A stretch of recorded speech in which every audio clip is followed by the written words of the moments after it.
지금부터 제가 다룰 주제는 단순한 기술이 아닙니다. 국제안보 체계 전체를 뒤흔든 충격적인 사건입니다. 동북아의 군사적 균형을 완전히 재편시킨 나라, 그 누구도 전혀 손대지 못했던 난제와 그 어떤 세계 최강국들조차 절대 해결하지 못한 군사적 공백, 그리고 그 빈틈을 지금 상상조차 하지 못했던 믿기 힘든 한 나라가 메워버렸습니다. 그리고 그 나라의 이름은 바로 대한민국입니다. 수십 년간 펜타곤 최고 기밀 프로젝트를 담당했던 전설적인 인물. 존 맥아더 교수. 그의 강의를 지금 시작합니다.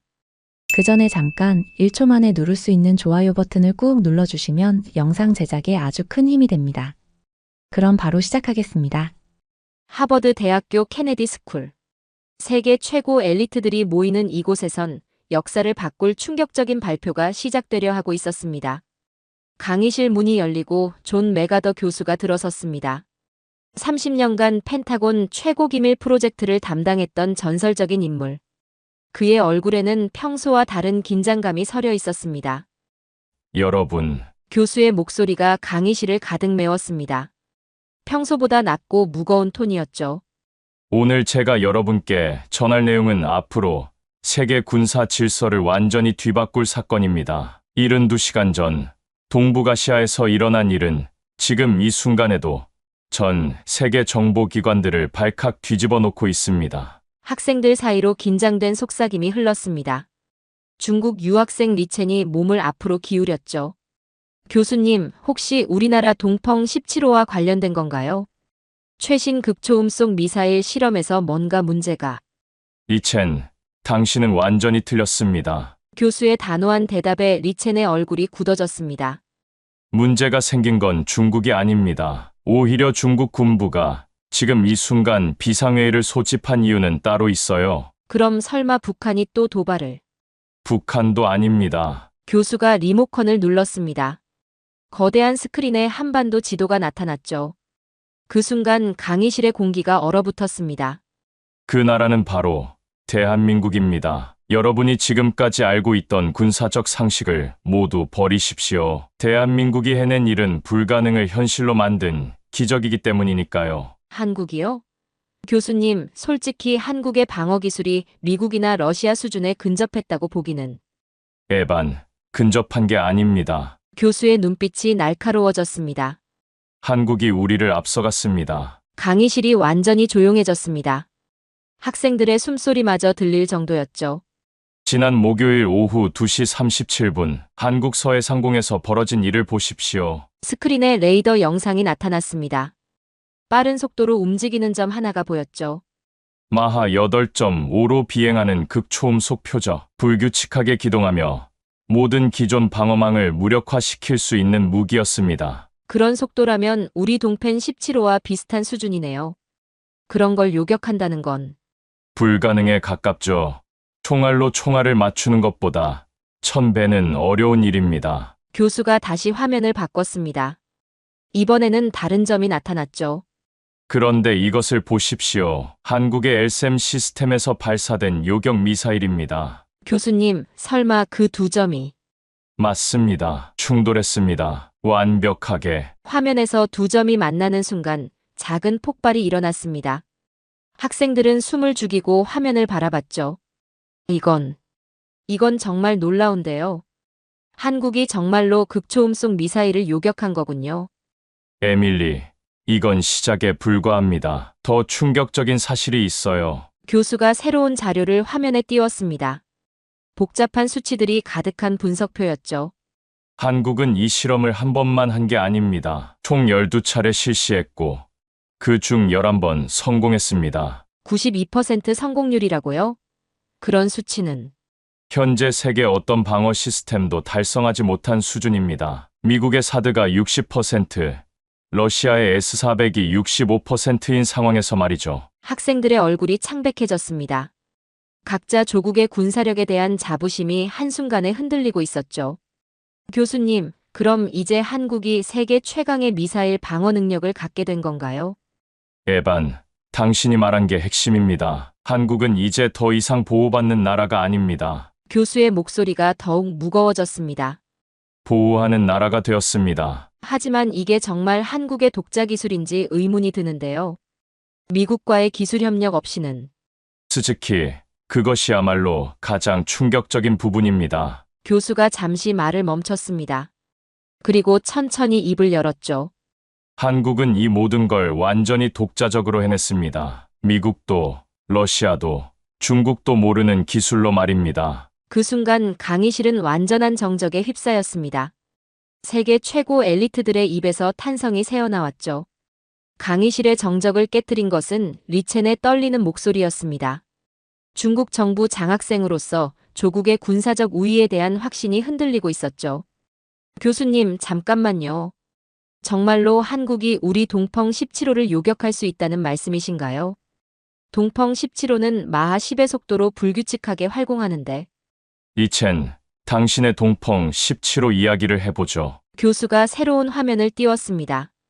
중국 군사 퍼레이드에서 공개된 동펑 17호의 모습이 나타났죠. 동펑 17호, 중국이 자랑하는 극초음속 활공체입니다. 마하 10의 속도, 2000km의 사거리, 그리고 무엇보다 예측 불가능한 활공 궤도를 가지고 있죠. 맞습니다. 이 미사일은 기존의 모든 방어 시스템을 무력화시킬 수 있어요. 미국의 사드로도 요격이 불가능하다고 알려져 있고 사실 리첸, 당신 말이 맞습니다. 동펑 17호는 정말로 무서운 무기예요. 리첸의 얼굴에 안도감이 스쳤습니다. 하지만 그것도 잠시였죠. 하지만 한국의 LSM 시스템은 동펑 17호보다 더 빠른 표적도 요격했습니다. 더 빠른 표적이라고요? 동펑 17호보다 빠른 극초음속 미사일이 있나요? 러시아의 치르콘입니다. 그 이름이 나오자 강의실 분위기가 더욱 차갑게 변했습니다. 치르콘은 러시아가 개발한 최신 극초음속 미사일로 서방 세계가 가장 두려워하는 무기 중 하나였죠. 교수님, 치르콘은 마하 9 이상의 속도로 비행한다고 알려져 있는데 정말로 그걸 요격했다는 건가요?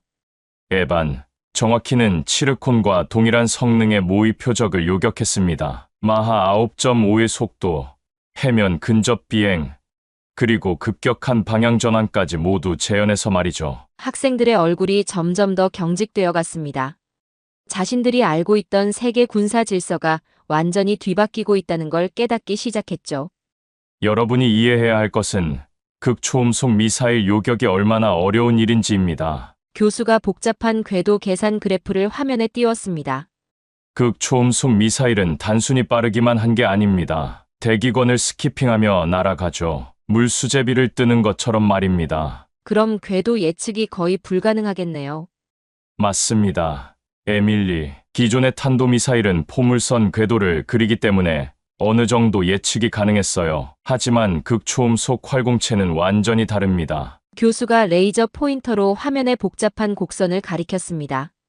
이것이 치르콘의 실제 비행 궤도입니다. 보시다시피 예측이 불가능한 패턴이죠. 그런 표적을 어떻게 요격한다는 건가요? 아무리 첨단 레이더라도 그런 기동을 따라잡기는. 바로 그 점이 한국 기술의 혁명적인 부분입니다. 교수가 새로운 자료를 화면에 띄웠습니다.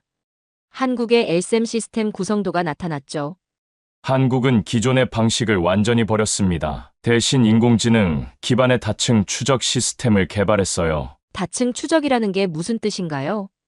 X밴드 레이더, S밴드 레이더, 적외선 센서, 그리고 인공위성까지 총 4개의 서로 다른 추적 시스템이 동시에 작동합니다. 화면에 복잡한 센서 네트워크 구조가 나타났습니다. 여기서 핵심은 인공지능입니다. 인공지능이 4개 시스템의 데이터를 실시간으로 분석해서 표적의 다음 움직임을 예측하죠. 하지만 교수님, 극초음속 미사일의 기동은 정말 예측 불가능한데 인공지능이라고 해도 에반, 그것이 바로 한국 기술자들의 천재성입니다. 교수의 목소리에 감탄이 묻어났습니다. 한국은 예측하려 하지 않았어요. 대신 모든 가능한 경우의 수를 동시에 계산했습니다. 모든 경우의 수를요? 극초음속 미사일이 취할 수 있는 모든 기동 패턴을 밀리초 단위로 계산해서 각각에 대응하는 요격 시나리오를 준비하는 거죠. 학생들이 숨을 죽이고 들었습니다. 그리고 실제 요격할 때는 하나의 미사일이 아니라 다발로 발사합니다. 표적이 어떤 방향으로 기동하든 반드시 맞출 수 있도록 말이에요. 그런 복잡한 계산을 실시간으로 한다는 건 정말 가능한 일인가요? 이젠 한국이 해냈으니까 가능한 일이겠죠. 교수가 실제 요격 영상을 재생했습니다. 화면에 여러 개의 점들이 빠르게 움직이는 모습이 나타났죠. 이것을 보십시오. 마하 9.5로 비행하는 표적에 대해 한국의 엘셈이 3발의 요격 미사일을 동시에 발사했습니다. 3발을요? 왜 그렇게 많이? 표적이 급격히 방향을 바꿀 가능성에 대비한 거죠. 첫 번째 미사일은 현재 궤도, 두 번째는 좌측 기동, 세 번째는 우측 기동에 대응합니다. 화면에서 3개의 점이 서로 다른 궤도로 날아가는 모습이 보였습니다. 그리고 결과는 이것입니다. 화면에서 두 번째 미사일이 표적과 충돌하는 순간이 재생되었습니다. 작은 폭발과 함께 표적이 사라졌죠. 완벽한 요격이네요. 에반, 이것도 놀라운 일이지만 더 중요한 건 따로 있습니다. 교수가 다른 자료를 화면에 띄웠습니다. 한국은 이런 복잡한 요격을 12번 시도해서 11번 성공했어요. 92%의 성공률입니다. 92%라니. 그런 수치는 들어본 적이 없는데요. 당연합니다. 지금까지 어떤 나라도 달성하지 못한 수준이거든요. 교수가 비교 자료를 보여주었습니다. 미국의 사드가 60%, 이스라엘의 아이언돔이 90%이지만 이건 구식 로켓에 대한 성과고요. 극초음속 표적에 대해서는 세계 어떤 시스템도 50%를 넘지 못했습니다. 그럼 한국이 정말로 세계 최고 수준에 도달한 거군요. 스즈키, 최고 수준이 아닙니다. 유일한 수준입니다. 교수의 마지막 말이 강의실에 울려 퍼졌습니다. 유일한 수준이라는 표현에 학생들의 얼굴이 더욱 굳어졌죠. 각자 조국의 군사력에 대한 자부심이 산산조각 나고 있었습니다. 교수님, 하지만 정말 믿기 어려운 게 한국이 이런 기술을 언제부터 개발해온 건가요? 우리 정보기관에서는 전혀 파악하지 못했는데.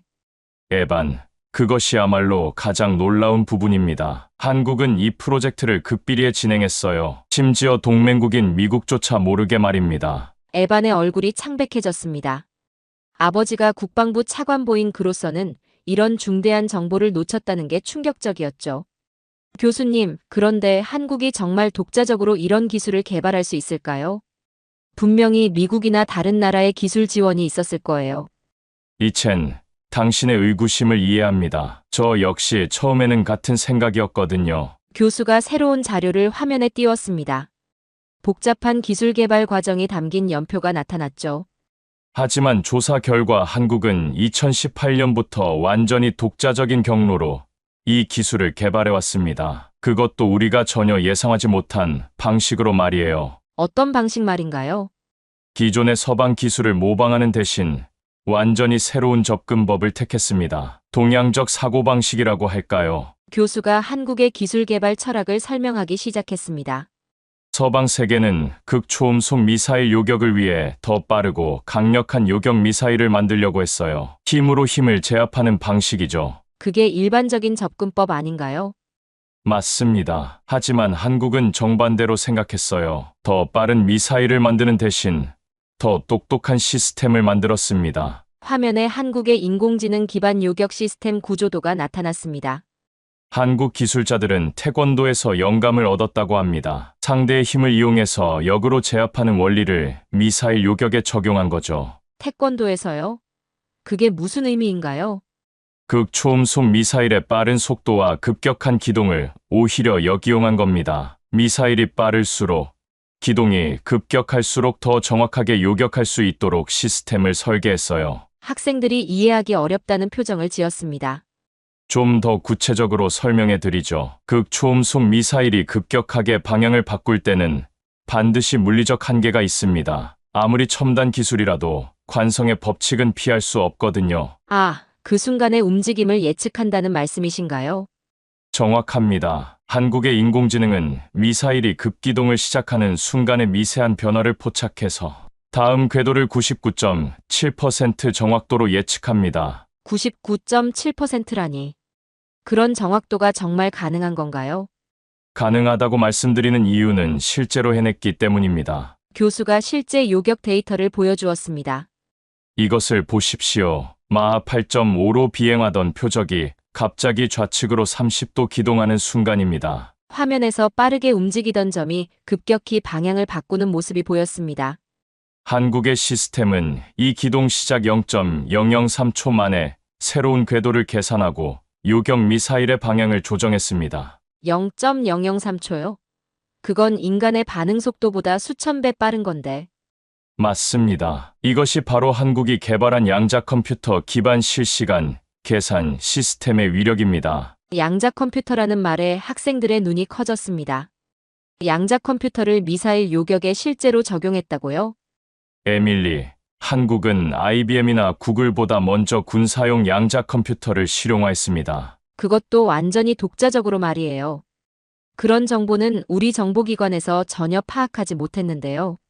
에반, 한국의 보안 수준이 얼마나 철저한지 보여주는 사례죠. 심지어 요격 실험도 완전히 비공개로 진행했습니다. 교수가 한국의 실험 장면을 보여주었습니다.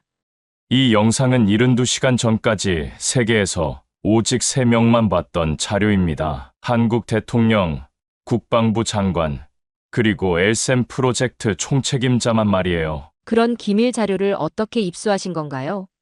한국 정부가 직접 공개했습니다. 전 세계에 자신들의 능력을 알리기 위해서요. 화면에 한국 청와대에서 열린 긴급 브리핑 장면이 나타났습니다.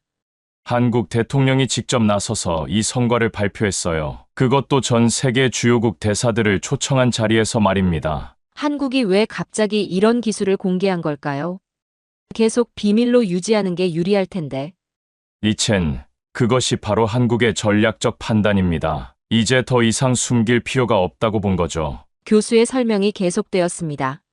한국은 이미 실전 배치를 완료했습니다. 전국 주요 지역에 엘셈 시스템이 설치되어 있고 24시간 가동 중이에요. 실전 배치까지 완료했다고요? 그럼 이제 한국은 어떤 극초음속 미사일 공격도 막을 수 있다는 건가요? 에반, 이론적으로는 그렇습니다. 하지만 더 중요한 건 이것이 동북아 군사 균형에 미치는 영향이에요. 교수가 동북아 지도를 화면에 띄웠습니다. 지금까지 중국의 동펑 17호와 러시아의 치르코는 이 지역에서 절대적인 우위를 보장하는 무기였습니다. 누구도 막을 수 없는 공격 수단이었죠. 하지만 이제는 다르다는 말씀이신가요? 완전히 달라졌습니다. 한국이 이들 무기를 무력화할 수 있게 된 순간 기존의 모든 전략 계산이 틀어진 거예요. 그럼 우리나라도 새로운 대응책을 마련해야겠네요. 스즈키, 일본은 이미 움직이기 시작했습니다. 어제 일본 방위성에서 한국의 기술 협력을 공식 요청했거든요. 스즈키의 얼굴이 복잡해졌습니다. 일본이 한국의 도움을 요청한다는 게 자존심의 상처가 되었죠. 그리고 중국도 마찬가지입니다. 베이징에서는 지금 이 순간에도 긴급회의가 진행 중이에요. 우리나라가 어떤 대응을 하고 있는지 궁금하네요. 리첸, 중국의 반응은 매우 흥미롭습니다. 처음에는 한국의 발표를 허풍이라고 일축했거든요. 교수가 중국 관영 매체의 보도 자료를 보여주었습니다. 하지만 미국 국방부가 한국의 성과를 공식 확인한 순간 태도가 180도 바뀌었습니다. 교수의 말에 리첸의 얼굴이 굳어졌습니다. 조국 중국이 한국의 성과 앞에서 당황하고 있다는 사실이 받아들여지지 않았죠. 교수님, 중국이 태도를 바꿨다는 게 구체적으로 어떤 의미인가요? 우리나라가 한국의 기술을 인정했다는 건가요? 리첸, 인정을 넘어서 경계하기 시작했습니다. 교수가 최신 정보 자료를 화면에 띄웠습니다. 중국 군부의 내부 문서 일부가 보였죠. 어제 오후 베이징에서 열린 중앙군사위원회 긴급회의 내용입니다. 한국의 엘셈 시스템을 두고 격론이 벌어졌어요. 경론이요? 어떤 내용인지 알 수 있나요? 중국 군부 일각에서는 한국의 발표가 과장되었을 것이라며 추가 검증이 필요하다고 주장했습니다. 하지만 정보부는 이미 확실한 증거를 확보한 상태였죠. 화면에 위성 사진들이 나타났습니다. 한국의 미사일 기지 모습이었죠. 중국의 정찰위성이 포착한 한국 엘셈 기지의 모습입니다. 보시다시피 실제로 대규모 요격 시설이 건설되어 있어요. 이런 시설을 중국이 전혀 몰랐다는 게 말이 되나요? 위성으로 감시하고 있을 텐데. 스즈키, 그것이 바로 한국의 또 다른 기술력입니다. 스텔스 건설 기법이라고 할까요? 교수가 건설 과정 사진들을 보여주었습니다. 한국은 이 시설들을 일반 공장이나 창고로 위장해서 건설했습니다. 겉보기에는 평범한 산업시설이지만 내부는 최첨단 미사일 기지인 거죠. 그런 속임수가 가능한 건가요? 요즘 정찰 기술로는 내부 구조까지 파악할 수 있을 텐데. 에반, 한국은 전자파 차폐 기술도 함께 개발했습니다. 외부에서는 내부에서 무슨 일이 일어나는지 전혀 알 수 없도록 말이에요. 학생들이 감탄 섞인 한숨을 내쉬었습니다. 한국이 정말 치밀하게 준비해왔네요. 그런데 이런 기술 개발에는 엄청난 예산이 필요했을 텐데 어떻게 외부에 알려지지 않았을까요? 에밀리, 그것도 한국의 놀라운 점 중 하나입니다. 예산을 우주개발 프로그램으로 위장했거든요. 교수가 한국의 예산 배정 자료를 보여주었습니다. 지난 5년간 한국 정부가 우주개발에 투입한 예산이 급격히 증가했어요. 외부에서는 한국이 우주 강국을 꿈꾸는 줄 알았죠. 하지만 실제로는 미사일 방어 시스템 개발에 쓰인 거군요. 맞습니다. 표면적으로는 인공위성 발사체 기술이었지만 실제로는 요격 미사일 기술이었어요. 일석이조의 효과를 거둔 셈이죠. 스즈키가 불편한 표정을 지었습니다. 그런 식으로 국제사회를 속인 건 문제가 있지 않나요? 투명성 원칙에 어긋나는 것 같은데. 스즈키, 하지만 한국의 입장에서는 생존의 문제였습니다. 주변국들의 군사적 위협에 대응하기 위한 불가피한 선택이었죠. 교수가 동북아 군사 배치 현황을 보여주었습니다. 중국의 동펑 17호, 러시아의 이스칸데르와 치르콘, 북한의 각종 미사일들, 한국은 사방이 적으로 둘러싸인 상황이었어요. 그렇게 보면 한국의 선택을 이해할 수 있겠네요. 에반, 그런데 여기서 더 흥미로운 건 다른 나라들의 반응입니다. 교수가 세계 각국의 반응을 정리한 자료를 화면에 띄웠습니다. 러시아의 반응부터 보겠습니다. 처음에는 한국의 발표를 일축했어요. 불가능한 일이라고 말이죠. 러시아도 그랬군요. 우리나라와 비슷하네. 하지만 미국이 한국의 성과를 공식 확인하자 러시아의 태도도 급변했습니다. 화면에 러시아 국방부 공식 성명서가 나타났습니다. 러시아 국방부는 한국의 기술적 성취를 인정한다면서도 자국의 군사적 우위는 여전하다고 강조했어요. 체면을 구기지 않으려는 모습이네요. 맞습니다. 하지만 실제로는 매우 당황하고 있어요. 치르콘 미사일의 절대적 우위가 흔들린 거니까요. 교수가 러시아 군부의 비공개 회의 내용을 공개했습니다. 러시아 군부는 긴급히 치르콘의 성능 개량 작업에 착수했습니다. 한국의 LSAM 시스템을 뚫을 수 있는 새로운 버전을 개발하겠다는 거죠. 그럼 새로운 군비 경쟁이 시작된 건가요? 에밀리, 이미 시작되었다고 봐야죠. 그런데 더 흥미로운 건 미국의 반응입니다. 에반이 긴장한 표정을 지었습니다. 미국은 어떤 반응을 보였나요? 에반, 미국은 한국의 성과에 대해 복합적인 감정을 드러냈어요. 동맹국의 성취를 축하하면서도 기술 격차에 대한 우려를 표했죠. 화면에 미국 국방부 공식 발표가 나타났습니다. 미국 국방장관은 한국의 기술력을 높이 평가한다면서도 기술 공유에 대한 논의가 필요하다고 언급했습니다. 기술 공유요? 그럼 우리가 한국 기술을 배우고 싶다는 뜻인가요? 그렇습니다. 아이러니하게도 지금까지 기술을 제공하던 미국이 기술을 받고 싶어하는 상황이 된 거예요. 학생들이 상황의 역설에 놀라워했습니다. 그럼 이제 한국이 기술 강국으로 인정받은 건가요? 스즈키, 인정받은 정도가 아닙니다. 기술 리더가 되었어요. 교수가 세계 각국의 한국 기술 도입 요청 현황을 보여주었습니다. 지난 72시간 동안 한국의 LSAM 기술 도입을 요청한 나라가 23개국입니다. 23개국이나요? 어떤 나라들인가요? 나토 회원국들, 중동 국가들, 그리고 아시아 태평양 지역 국가들까지 거의 모든 지역에서 요청이 들어왔어요. 화면에 세계 지도와 함께 요청 국가들이 표시되었습니다.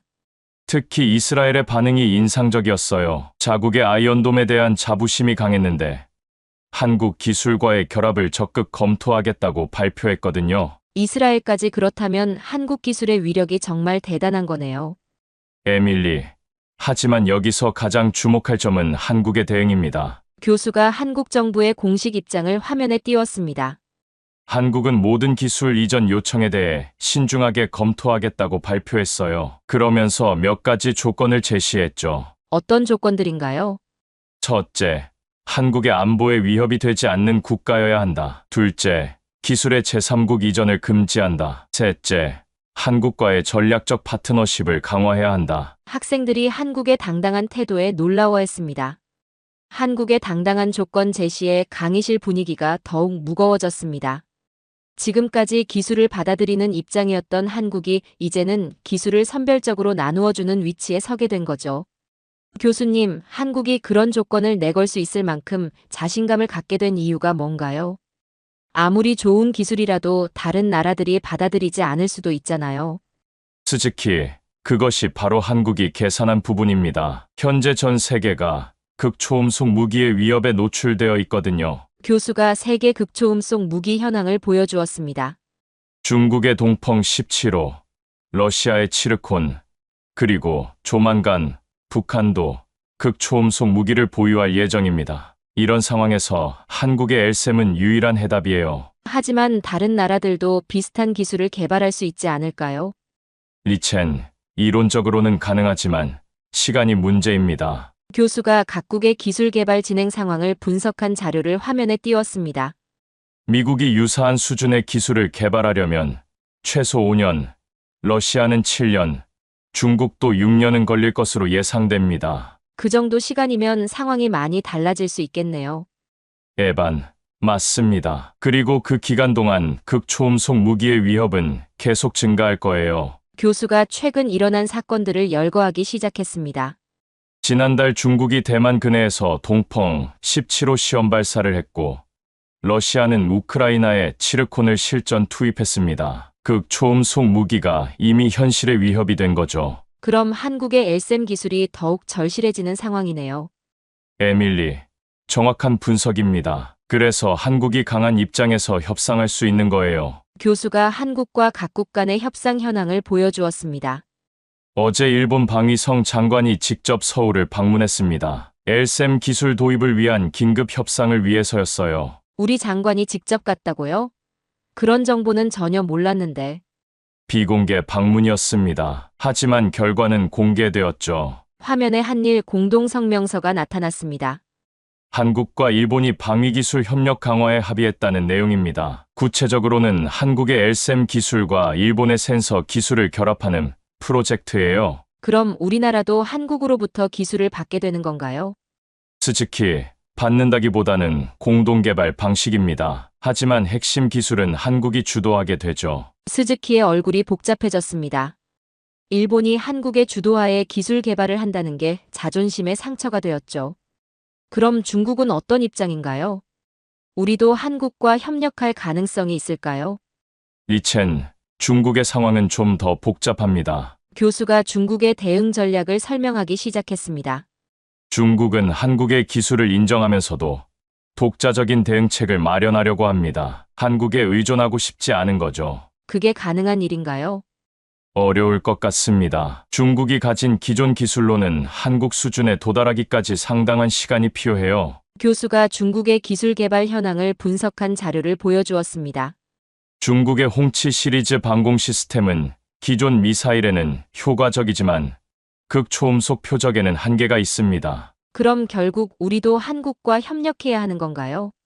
리첸, 중국도 선택의 기로에 서 있어요. 자존심을 지킬 것인가, 실용적 선택을 할 것인가 말이죠. 이때 에반이 흥미로운 질문을 던졌습니다. 교수님, 미국의 입장은 어떤가요? 동맹국인 한국이 이렇게 앞서 나가는 상황을 어떻게 보고 있을까요? 에반, 미국의 반응은 매우 흥미롭습니다. 자부심과 우려가 동시에 나타나고 있어요. 교수가 미국 정부 내부의 다양한 반응을 정리해서 보여주었습니다. 국방부는 동맹국의 성취를 축하한다는 입장이지만 의회에서는 기술 격차에 대한 우려를 표명했습니다. 구체적으로 어떤 우려인가요? 미국이 더 이상 절대적인 기술 우위를 갖지 못할 수도 있다는 걱정이에요. 특히 젊은 의원들 사이에서 그런 목소리가 높습니다. 교수가 미국 의회 청문회 장면을 보여주었습니다. 어제 하원 군사위원회에서 국방장관이 질의를 받았어요. 한국 기술에 대한 의존도가 높아지는 것에 대한 우려였죠. 그럼 미국도 독자적인 개발에 더 집중하게 될까요? 에밀리, 그럴 가능성이 높습니다. 하지만 동시에 한국과의 협력도 강화하려고 할 거예요. 교수가 미국의 대응 전략을 설명했습니다. 미국은 이중 전략을 택할 것 같습니다. 한국과의 공동 연구를 통해 기술을 습득하면서 동시에 독자적인 차세대 기술 개발에도 투자하는 거죠. 현실적인 선택이네요. 에반. 하지만 여기서 한 가지 더 주목할 점이 있습니다. 교수가 새로운 자료를 화면에 띄웠습니다. 한국의 추가 기술 개발 현황이었죠. 한국은 LSM 성공에 만족하지 않고 이미 다음 단계 기술 개발에 착수했습니다. 다음 단계요? 더 발전된 기술이 있다는 건가요? 특히 한국은 이미 우주 기반 방어 시스템을 연구하고 있어요. 위성에서 직접 극초음속 미사일을 요격하는 기술 말입니다. 학생들이 경악했습니다. 우주에서 요격한다고요? 그런 게 가능한 일인가요?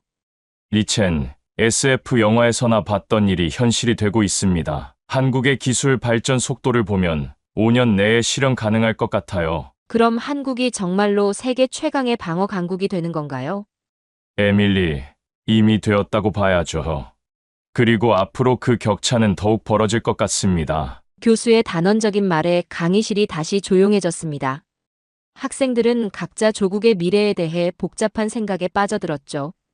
여러분, 우리가 목격하고 있는 것은 단순한 기술 발전이 아닙니다. 새로운 세계 질서의 시작입니다. 교수의 마지막 말이 강의실에 메아리 쳤습니다. 새로운 세계 질서라는 표현에 학생들의 표정이 더욱 진지해졌죠. 각자가 대표하는 나라의 미래가 한국이라는 작은 나라에 의해 좌우될 수도 있다는 현실을 받아들이기 시작한 거였습니다. 교수님, 새로운 세계 질서라고 하셨는데 구체적으로 어떤 변화를 예상하시는 건가요? 에반, 지금까지의 군사적 균형이 완전히 재편될 겁니다. 핵무기 이후 가장 큰 변화라고 볼 수 있어요. 교수가 세계 군사력 순위표를 화면에 띄웠습니다. 기존에는 미국, 러시아, 중국 순으로 군사력이 평가되었죠. 하지만 이제는 방어 능력이 새로운 기준이 될 것 같습니다. 방어 능력이 그렇게 중요한가요? 공격 능력도 여전히 중요할 텐데. 리첸, 좋은 지적입니다. 하지만 극초음속 무기 시대에는 방어가 더 중요해졌어요. 교수가 군사 전략의 패러다임 변화를 설명하기 시작했습니다. 과거에는 공격이 최선의 방어였습니다. 하지만 극초음속 무기는 너무 빨라서 선제 공격으로도 막기 어려워요. 결국 요격 능력이 승부를 가르는 거죠. 그럼 일본처럼 공격 능력이 제한된 나라들에게는 오히려 유리한 상황인가요? 스즈키, 정확히 그렇습니다. 한국의 성공이 일본에게는 새로운 기회가 될 수 있어요. 교수가 일본의 새로운 방위 전략을 분석한 자료를 보여주었습니다. 일본은 이미 한국과의 기술 협력을 통해 동아시아 최강의 방어망을 구축하려는 계획을 세우고 있습니다. 구체적으로 어떤 계획인가요? 한국의 LSM 기술에 일본의 첨단 센서와 인공위성 기술을 결합하는 겁니다. 완벽한 상호 보완 관계죠. 화면에 한일 공동 방어망 구상도가 나타났습니다.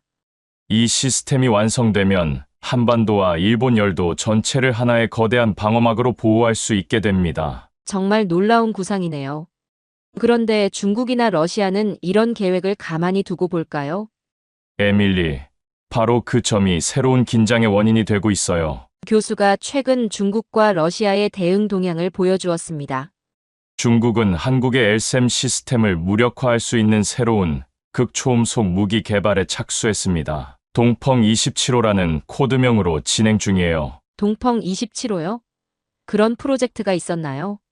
리첸, 한국의 LSM 성공 직후 긴급히 시작된 프로젝트입니다. 기존보다 훨씬 빠르고 예측 불가능한 기동이 가능한 무기를 목표로 하고 있어요. 화면에 중국의 새로운 무기 개발 계획이 나타났습니다. 마하 12 이상의 속도의 AI 기반 회피 기동 시스템까지 탑재할 예정입니다. 한국의 LSM도 막기 어려운 무기가 될 거예요. 그럼 다시 공격과 방어의 경쟁이 시작되는 건가요? 에반, 맞습니다. 하지만 이번에는 한국이 방어 분야의 선두주자 위치에 있어요. 교수가 러시아의 대응책도 설명했습니다. 러시아도 치르콘의 업그레이드 버전을 개발하고 있습니다. 치르콘이라고 불리는 이 무기는 수험 공격이 가능해요. 수험 공격이요? 수십 개의 극초음속 미사일이 동시에 다양한 방향에서 공격하는 방식입니다. 아무리 뛰어난 방어 시스템이라도 대응하기 어려울 거예요. 학생들의 얼굴이 긴장으로 굳어졌습니다. 그럼 결국 한국의 우위도 오래가지 못할 수도 있겠네요. 에밀리, 하지만 한국도 가만히 있지 않을 겁니다. 교수가 한국의 차세대 기술 개발 현황을 공개했습니다. 한국은 이미 수험 공격에 대응할 수 있는 기술을 연구하고 있어요. 멀티레이어 디펜스 시스템이라고 부르는 방식입니다. 어떤 방식인가요? 우주, 고고도, 중고도, 저고도에서 각각 다른 요격 시스템이 작동하는 거죠. 4단계 방어막으로 어떤 공격도 막아낸다는 개념입니다. 화면에 복잡한 다층 방어 시스템 구조도가 나타났습니다. 첫 번째 단계는 인공위성에서 레이저로 요격, 두 번째는 고고도에서 장거리 요격 미사일, 세 번째는 중거리 요격, 마지막으로 단거리, 근접 방어까지. 정말 SF 영화 같은데요. 그런 기술이 실현 가능한가요? 에반, 한국의 기술 발전 속도를 보면 불가능한 일은 아닌 것 같아요. 교수가 한국의 연구개발 투자 현황을 보여주었습니다. 한국 정부는 방위산업 연구개발에 전례 없는 예산을 투입하고 있습니다. GDP의 3.2%에 달하는 규모예요. 3.2%면 정말 엄청난 규모네요. 스즈키, 이스라엘의 2.8%보다도 높은 수준입니다. 한국의 의지가 얼마나 강한지 알 수 있죠. 교수가 한국 방위산업의 미래 전망을 설명했습니다.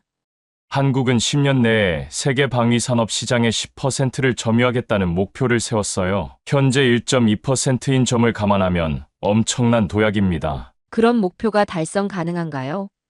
이첸, 엘셈의 성공을 보면 불가능한 일은 아닌 것 같습니다. 교수가 각국의 한국 방산 제품 도입 현황을 보여주었습니다. 이미 폴란드가 한국의 K2 전차와 천무 다연장 로켓을 대량 주문했고, 호주도 K9 자주포를 도입하기로 했어요. 엘셈 성공이 다른 방산 제품 수출에도 영향을 미치고 있는 건가요? 에밀리, 정확한 분석입니다. 한국의 기술력에 대한 신뢰도가 크게 높아진 거죠. 교수가 한국 방산업체들의 주가 변동을 보여주었습니다. 엘셈 성공 발표 이후 한국 방산주들이 평균 40% 이상 상승했어요. 투자자들이 한국 방산업계의 미래를 매우 긍정적으로 보고 있다는 증거입니다. 경제적 파급 효과도 상당하겠네요. 에반, 한국 정부는 방산 수출로 연간 500억 달러를 달성하겠다는 목표를 발표했습니다. 학생들이 그 규모에 놀라워했습니다. 500억 달러면 현재 한국 전체 수출의 10%에 해당하는 규모네요. 스즈키, 맞습니다. 방산업이 한국의 새로운 성장 동력이 되고 있어요. 교수가 마지막으로 국제사회의 변화를 정리했습니다. 여러분, 우리가 목격하고 있는 것은 단순한 기술 혁신이 아닙니다. 한국이 기술 종속국에서 기술 제공국으로 완전히 탈바꿈한 역사적 순간입니다. 교수의 역사적 순간이라는 표현에 강의실 분위기가 절정에 달했습니다. 학생들은 자신들이 살아있는 역사의 현장을 목격하고 있다는 것을 깨닫기 시작했죠. 한국이라는 나라가 세계 질서의 중심으로 떠오르는 순간을 말입니다.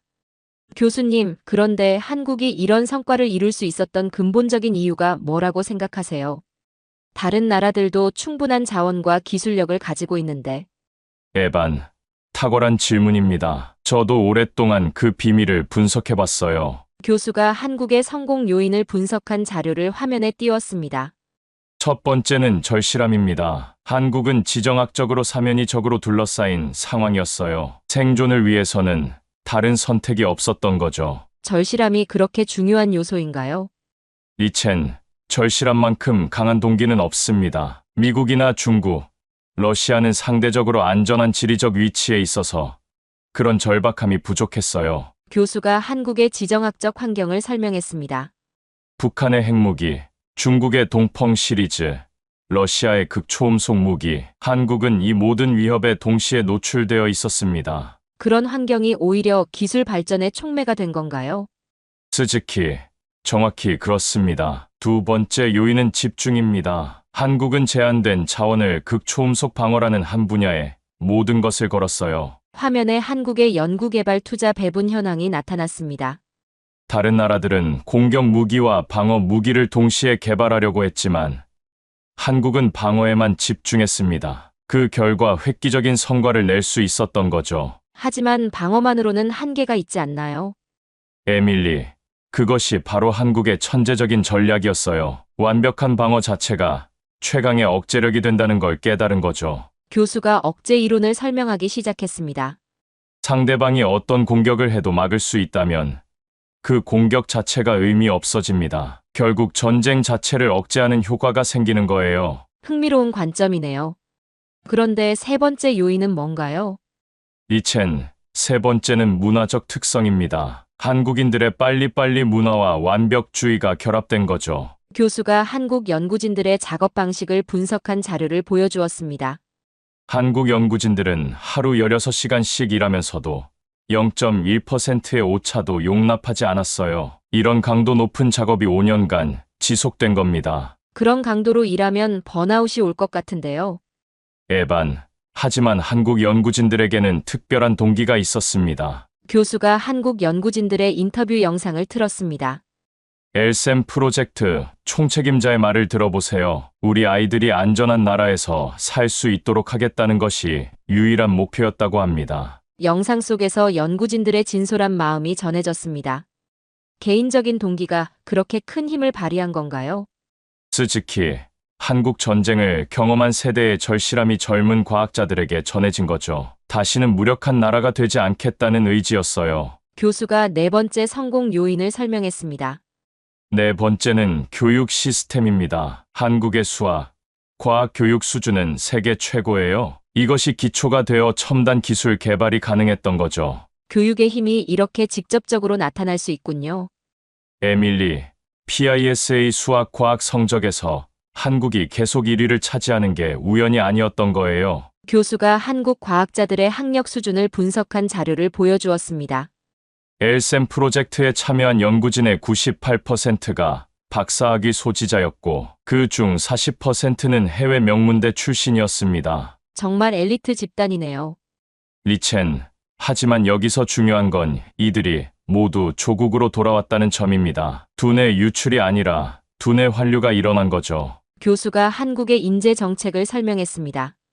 한국 정부는 해외 우수 인재들을 끌어들이기 위해 파격적인 조건을 제시했어요. 연봉뿐만 아니라 연구 환경까지 세계 최고 수준으로 만든 거죠. 구체적으로 어떤 조건들인가요?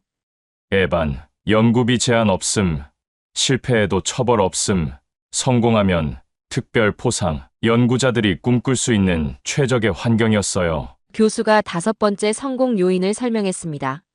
다섯 번째는 정부의 일관된 지원입니다. 정권이 바뀌어도 이 프로젝트는 계속 최우선 과제였어요. 그런 일관성이 유지되기 어려울 텐데요.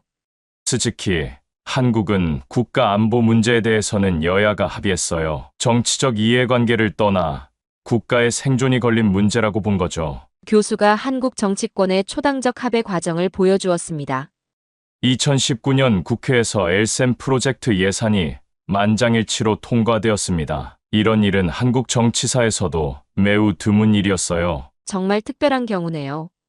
에밀리, 여섯 번째 요인은 민간 기업의 참여입니다. 삼성, LG, 현대 등 대기업들이 핵심 부품 개발에 참여했어요. 화면에 한국 기업들의 기술 기여도가 나타났습니다. 삼성은 반도체, LG는 디스플레이, 현대는 정밀 기계 부분을 담당했습니다. 각 분야 최고 기술이 하나로 결합된 거죠. 정부와 민간의 협력이 성공의 열쇠였군요. 리첸, 마지막 일곱 번째 요인은 타이밍입니다. 인공지능과 양자 컴퓨터 기술이 성숙한 시점에 맞춰 프로젝트를 시작한 거예요. 교수가 기술 발전 타임라인을 보여주었습니다. 2018년은 AI 기술이 실용화되기 시작한 해였고, 양자 컴퓨터도 군사적 활용이 가능해진 시점이었습니다. 모든 조건이 완벽하게 맞아떨어진 건가요? 에반, 하지만 가장 중요한 건 한국인들의 의지였습니다. 불가능해 보이는 일도 해내겠다는 강인한 정신력이요. 교수가 엘셈 개발 과정에서 겪었던 위기들을 설명했습니다. 2022년 중간 테스트에서 연속 7번 실패했을 때도 포기하지 않았어요. 오히려 더 치밀하게 분석해서 문제점을 찾아냈죠. 그런 실패를 극복하는 과정이 더 강한 기술을 만들어낸 건가요? 스즈키, 정확합니다. 실패할 때마다 더 정교해졌고 마침내 완벽한 시스템을 만들어낸 거예요. 교수가 마지막으로 한국 성공의 의미를 정리했습니다. 여러분, 한국의 성공은 단순한 기술적 성취가 아닙니다. 작은 나라도 의지만 있으면 세계를 바꿀 수 있다는 증명입니다. 교수의 마지막 말이 강의실을 가득 채웠습니다. 작은 나라도 세계를 바꿀 수 있다는 증명. 그 말에 학생들의 마음속에서 뭔가 변화가 일어나고 있었죠. 지금까지 당연하게 여겨왔던 세계 질서에 대한 인식이 완전히 뒤바뀌고 있었습니다. 교수님, 그럼 앞으로 한국의 영향력은 어디까지 확대될 것으로 보시나요? 군사 기술뿐만 아니라 다른 분야에서도 변화가 있을까요? 에밀리, 이미 변화는 시작되었습니다. 엘셈 성공 이후 한국에 대한 세계의 시각이 완전히 달라졌거든요. 교수가 최근 일주일간의 국제 뉴스를 정리한 자료를 화면에 띄웠습니다. CNN에서는 한국을 신흥 기술 강국으로 재평가했고, BBC는 동아시아의 새로운 균형자라고 표현했어요. 파이낸셜 타임스는 아예 한국을 게임 체인저라고 부르더군요. 서구 언론들이 한국을 그렇게 평가한다는 게 놀랍네요. 리첸, 더 놀라운 건 경제적 파급 효과입니다. 교수가 한국 경제 지표 변화를 보여주었습니다. 엘셈 발표 이후 코스피가 일주일 만에 15% 상승했어요. 원화 가치도 달러 대비 8% 강세를 보였고요. 기술적 성취가 경제 전반에 그런 영향을 미치는군요. 에반, 하지만 이건 시작에 불과합니다. 진짜 변화는 따로 있어요. 교수가 한국에 대한 각국의 새로운 접근을 설명하기 시작했습니다. 지난주 독일 총리가 한국을 전격 방문했습니다. EU와 한국 간의 전략적 파트너십을 논의하기 위해서였어요. 독일 총리가 직접요? 그런 고위급 방문은 보통 몇 개월 전에 계획되는 건데. 스즈키, 그만큼 시급한 사안이라는 뜻이죠. 독일은 한국의 기술을 자국 방위 산업에 접목시키고 싶어 해요. 화면에 독일의 새로운 방위 전략이 나타났습니다. 독일은 러시아의 위협에 대응하기 위해 한국의 엘셈 기술 도입을 적극 검토하고 있습니다. 동시에 한국과의 공동 연구개발도 제안했고요. 유럽까지 한국 기술에 관심을 보이는군요. 리첸, 유럽뿐만 아니라 중동, 아프리카, 남미까지 한국에 러브콜을 보내고 있어요. 교수가 세계 각국의 한국 접촉 현황을 보여주었습니다.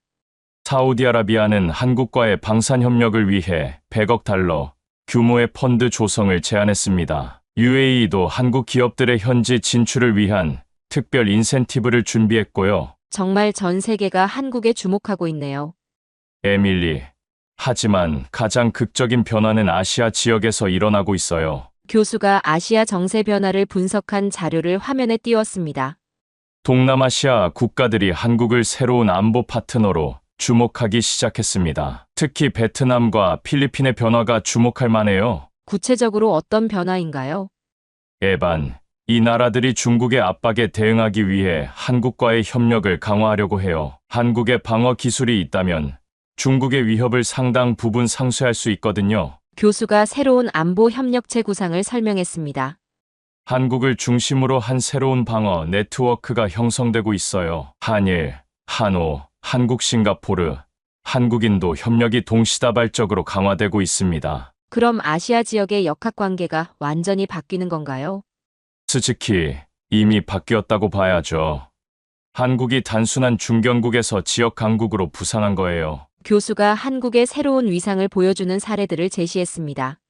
지난주 아세안 정상회의에서 한국 대통령이 특별 연설을 했어요. 아세안 비회원국 정상의 연설은 이례적인 일이었죠. 한국의 발언권이 그만큼 커졌다는 의미네요. 리첸, 맞습니다. 하지만 더 중요한 건 한국이 이런 영향력을 어떻게 사용하느냐예요. 교수가 한국의 새로운 외교 전략을 분석했습니다. 한국은 기술 우위를 바탕으로 평화 지향적 리더십을 발휘하고 있어요. 공격적 확장보다는 방어적 협력을 추구하는 거죠. 그런 접근법이 지속 가능할까요? 에밀리, 오히려 그래서 더 많은 지지를 받고 있어요. 한국의 기술은 침략을 위한 게 아니라 보호를 위한 거니까요. 교수가 한국 모델의 특별함을 설명했습니다. 역사상 대부분의 강국들은 공격력으로 패권을 유지했어요. 하지만 한국은 방어력으로 영향력을 확대하고 있습니다. 완전히 새로운 패러다임이죠. 정말 독특한 방식이네요. 에반, 그리고 이런 한국의 성공이 다른 중소국가들에게도 희망을 주고 있어요. 교수가 한국 모델을 벤치마킹하려는 국가들을 소개했습니다. 이스라엘, 스위스, 싱가포르 같은 소국들이 한국의 전략을 연구하고 있어요. 제한된 자원으로 최대 효과를 내는 방법을 배우려는 거죠. 한국이 중소국가들의 롤모델이 된 건가요? 스즈키, 단순한 롤모델을 넘어서 새로운 국가 발전 패러다임을 제시한 거예요. 교수가 한국식 발전 모델의 핵심을 정리했습니다. 한국이 보여준 건 크기가 아니라 집중력이 중요하다는 것입니다. 모든 걸 다 하려 하지 말고 한 분야에서 세계 최고가 되면 그것만으로도 충분하다는 거죠. 흥미로운 철학이네요. 리첸, 그리고 한국의 성공에서 우리가 배울 수 있는 또 다른 교훈이 있어요. 교수가 마지막 핵심 메시지를 준비했습니다. 기술이 단순히 기술로 끝나는 게 아니라 국가의 운명을 바꿀 수 있다는 것입니다. 한국은 기술로 안보를 지켰고 안보로 경제를 발전시켰으며 경제로 국제적 지위를 높였어요. 선순환 구조를 만들어낸 거네요. 에밀리, 정확합니다. 그리고 이제 한국은 이런 선순환을 전 세계와 공유하려고 해요. 교수가 한국의 미래 비전을 설명했습니다. 한국 정부는 글로벌 방어 네트워크 구축을 제안했습니다. 세계 각국이 공동으로 극초음속 위협에 대응하자는 거죠. 정말 야심찬 구상이네요. 에반. 하지만 현실성도 충분해요. 한국이 증명한 기술력이 있으니까요. 교수가 강의를 마무리하기 시작했습니다. 여러분, 오늘 우리가 살펴본 것은 단순한 기술적 성취가 아닙니다. 한 나라의 의지와 노력이 세계를 어떻게 바꿀 수 있는지 보여주는 역사적 사례였어요. 학생들이 진지한 표정으로 교수의 마지막 말을 들었습니다. 크기가 아니라 의지가, 자원이 아니라 집중이, 과거가 아니라 미래가 한 나라의 운명을 결정한다는 것, 그것이 바로 한국이 우리에게 주는 교훈입니다. 강의실에 깊은 여운이 흘렀습니다. 학생들은 각자 조국의 미래에 대해 새로운 관점으로 생각하기 시작했죠. 한국이라는 작은 나라가 보여준 기적이 자신들에게도 가능할지 말입니다. 흐름을 따르던 나라에서 흐름을 바꾸는 나라로. 한국이 없으면 세계가 멈춥니다. 오늘의 사연은 여기까지입니다. 구독과 좋아요는 영상 제작에 아주 큰 힘이 됩니다. 지금까지 감동테라스 저는 소희였습니다. 오늘도 우리 구독자님들의 가정에 따뜻한 행복이 가득하시길 진심으로 바라겠습니다. 긴 영상 끝까지 시청해주셔서 정말 감사합니다. 내일 더 좋은 이야기로 찾아뵙겠습니다. 감사합니다.